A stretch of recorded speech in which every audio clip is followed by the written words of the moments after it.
Hello, good afternoon. My name is Janella Cherry, and I am an interdisciplinary studies major at Tennessee State University, and my two concentrations are psychology and sociology. This information is used in this presentation to go towards my classes and also can help me in the future with my program. This discussion is going to be talking about deviance within our youth, which has become a social problem. Deviance can be defined as any behavior, belief, or condition that goes against the norm. And the norm can be defined as any established rule, regulation, or standard behavior. So if you go against the norm, then you're being deviant because you're doing the wrong. So looking at these two definitions makes me drive the question in my head, why do you go against the norm and become deviant? There has to be a way to try and help this situation. The more we sit back and we observe the youth committing crimes over and over and not do anything about it, the more the crime rate will go up and they will continue to be deviant. So we have today a great panel today, so I'm going to let them introduce themselves, starting with you. My name is Derek Armstrong. I am an automotive technician. I have 3 young men of my own. I got a 20-year-old stepdaughter. I know the things they're confronted with in life and some things I don't know. So we're all here to learn. And my name is Christina Trammell, and I work in the school system as a security person. I also have 2 grown children of my own, and I am a grandmother. My name is Theresia Armstrong. I work in the healthcare field, and I have worked with young people for approximately 20 years or more. And so I've seen young people come and go and get lost and caught up in that's outside of the norm. I'm James Dean. I am a copier technician. I'm a minister at the church, and I work with the young people as well. Good. I'm glad you all could introduce yourselves. What we're going to discuss today are just different questions about our community and our youth and what we can do as an individual, as a community, and as a church to try to uplift our youth. So we're just going to start with, what are some reasons that you feel that the youth are falling under negative influence? And we can start with you.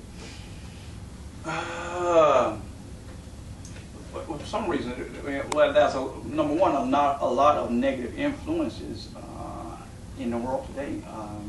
And the main thing is basically the breakdown of family structure. And when you break down the family structure and then you have these negative influences of society, it almost is like that it is the norm to be deviant. Okay, and because you got inputs like video games, where you have when you run through the video game, you're killing people, you're robbing, you're stealing cars, you're picking up prostitutes. And all these. You got iPods where when the kids do come home, and maybe they have something to eat, and maybe they eat dinner, but they go to separate rooms, and they have these different gadgets, electrical things that the iPods and computers and all these things that we separate ourselves, and there's no family gathering. Families don't sit down and eat dinner and talk without the TV on. We got TV shows, and it's so many negative, and all these things, these inputs that we fill our brains, and not only young people, but even as parents, we fill our brains, we fill our hearts and minds with it, and we start to act these things out. For instance, a young man playing a video game where he's shooting and killing each other, the people in the video games. He does it long enough, he goes out and starts to mimic these things that he's playing in video games. You listen to certain rap music, and then all of a sudden, a lot of times you see a guy with his headphones on, his iPod, you walk down the street, and he's actually doing this and doing that. He's actually feeling like he's Snoop Dogg or somebody. He's acting out what he's hearing, what he's bringing in himself. And then you see, y'all can jump in whenever you get ready, but when you see hear gangster rappers, you know, and they're talking about smoking somebody, this and that. I mean, this is what's going into the minds of the young men, and whatever's going in there is going to come out. So we have to have positive inputs in the minds of the young people, and that's what will start changing the way you think. I know jump in when you get ready, but I know that, but my parents, I mean, what I understand, we used to get whoopings, you know, and what I understand a whooping does is change the way you think. When you change the way you think, when you change the thought process of a person, his attitude, his actions take and make a difference. Yes, and so when you think right, you act right. Well, just to piggyback on what you just said earlier about the family structure it's not the same as it used to be. You don't have mother and father. Now we have more of single parents. And when we have more of single parents, there's a father figure out of the home. So that can cause a problem because there needs to be a father and a mother in a home. That's the norm, but we don't live in a society in the norm because the way society teaches us that it's okay to be able to, I mean, that can go in against single parents because I think they raise great kids, but it's harder for a single parent than to have the mother and father or two loving parents in the home. And that's the important part to bring up. You're talking about that it's not the norm. We're talking about deviance is going outside the norm, but for a lot of kids, the norm is to be deviant. You know, that's what the norm is for them because they haven't seen or been enlightened by different things because their environment shows them this is who I'm supposed to be. I'm supposed to be cutting school. I'm supposed to be getting high because this is what the norm is for me. I haven't been shown anything different. And if I have been shown anything different, it doesn't fit what I'm doing. Right, because I go right back into the same, what I think is normal. Exactly. And I think, the young people, I understand what each of you are saying, but I guess when you look at it too, a child that wants to be in the norm the correct way, they are exiled from those who want to be in the norm that are deviant. And so it really is hard. We talk about peer pressure and things of that sort, things of that nature, and children don't want to feel like they don't want to feel like they're outcasts, and so even if, and just thinking about the single parents, you may have a child or children who have two parents, but that child is really growing up a lot of the times in a single parent home, even though they have two parents there, because it's more of making the almighty dollar than spending time with your children and seeing what's going on and what they're facing. I can remember reading about a young man that committed suicide who even went to the school council person and just trying to tell them that things were going on and people were picking with him, and no one took the initiative to do something about it, but just told him to get over it and all that type of stuff. So I mean, I think it's children, we have to be supportive as adults to actually know what's going on. So do you think with parents, are parents just not listening to their kids? Are they too busy worried about their lives that they're not actually listening to their kids and monitoring their kids? Could that be a reason why they are being deviant, why they're going off with negative influences? Because parents are not letting the child know that I'm here for you. You can come to me with anything, rather than a child feeling like they can't go to their parent because their parent is going to be mad or upset, so they go to somebody and just be like, it's okay, it's all right, this, that, and the third. Well, I think too, I'm not a parent, but just listening to just different communications and stuff like that of parents, when you look at it, a lot of times children mimic their parents. And if your parents are stressed and thinking about, the work life and what you need to do and what somebody's doing to you, then that child takes on that same character. And so it may not be that the parent does not want to support the child, but the parent has their mind so set on themselves and like dealing with their issues and the money and financial crises and all that type of stuff that it may take precedent over their child. And so that's what parents as adults need to do, you know, is to learn how to separate work from, you know, and their children, and understand, you know, that God is holding parents responsible for their children. And that's becoming better role models. Right. Okay. And, We're that, gonna- and on that, also, I'm sorry, but not only that, but you have to go back to understanding your children. They're not living in the 70s like you were. They can't just get over it. They have to go Right. back into school and deal with the same bullies, Yes, right. the same people who are telling them to get high. I mean, you have to understand that and be willing to take that time, again, like they were saying, to sit down and really talk to them and understand what they're going through, because it's not just a game. They have to live this life every day. And if a child is accepting bullying, if that's being done, a lot of times the parents are bullying their children. That's what I see in school.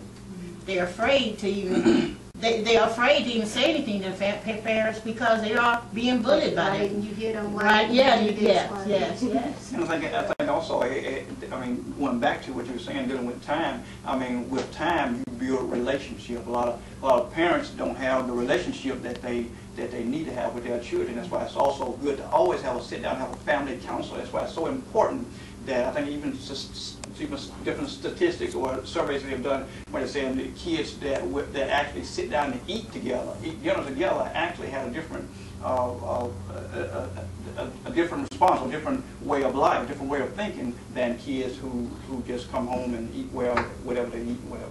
So I mean, relationship is extremely important between parents and children. Right, so we're gonna move on. We're gonna come back to that a little later. But what does it bother you when you're watching the news and you see crime within the youth? Most definitely, it bothers me because I see our future.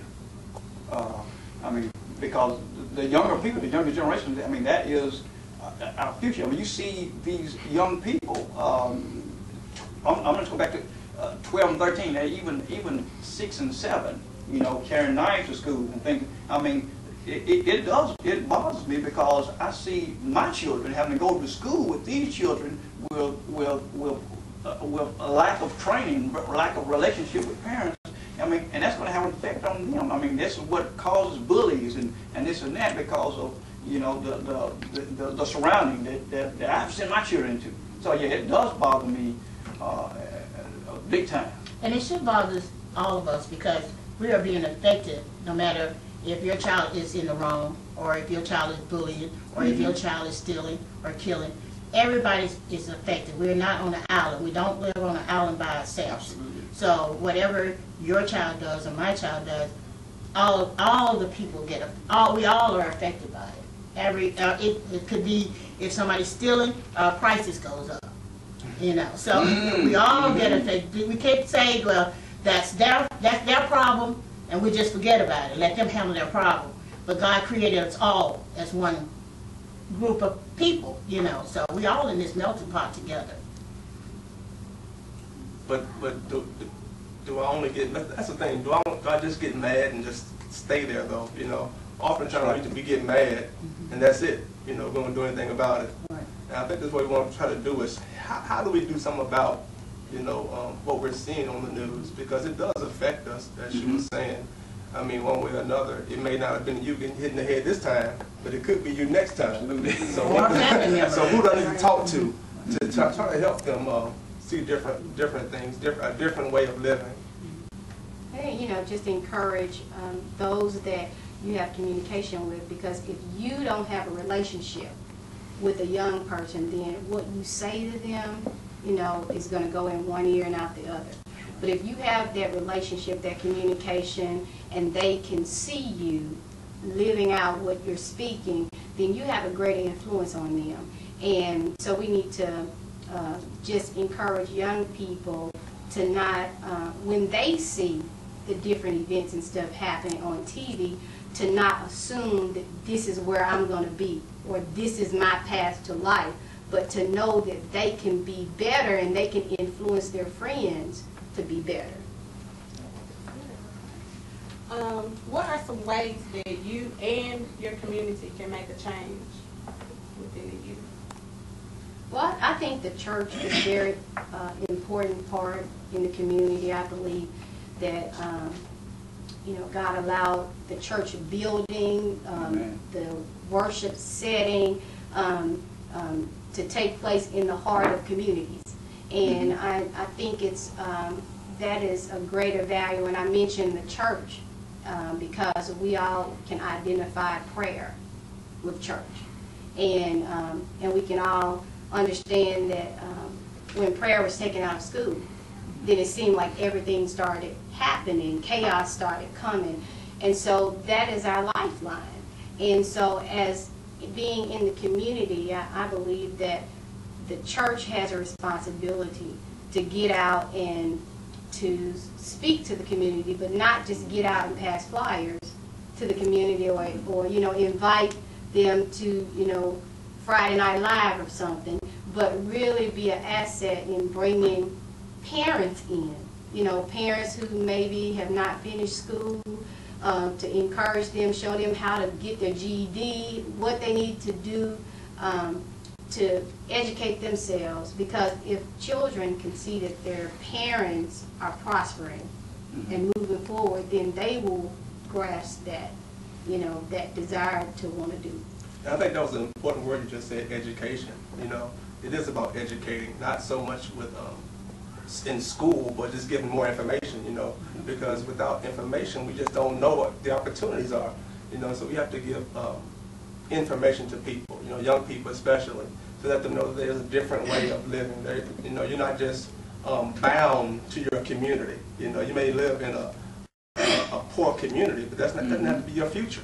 There are different possibilities for you, and you can have hope. You can dream for bigger things. You shouldn't feel sorry about wanting to be better than your parents were, or what you see your uncle doing. You should be able to dream, and especially as a church, we should be getting that message out, changing the message that people are getting in their homes possibly, or in their environments, and letting them know that there's a different message, a message of hope.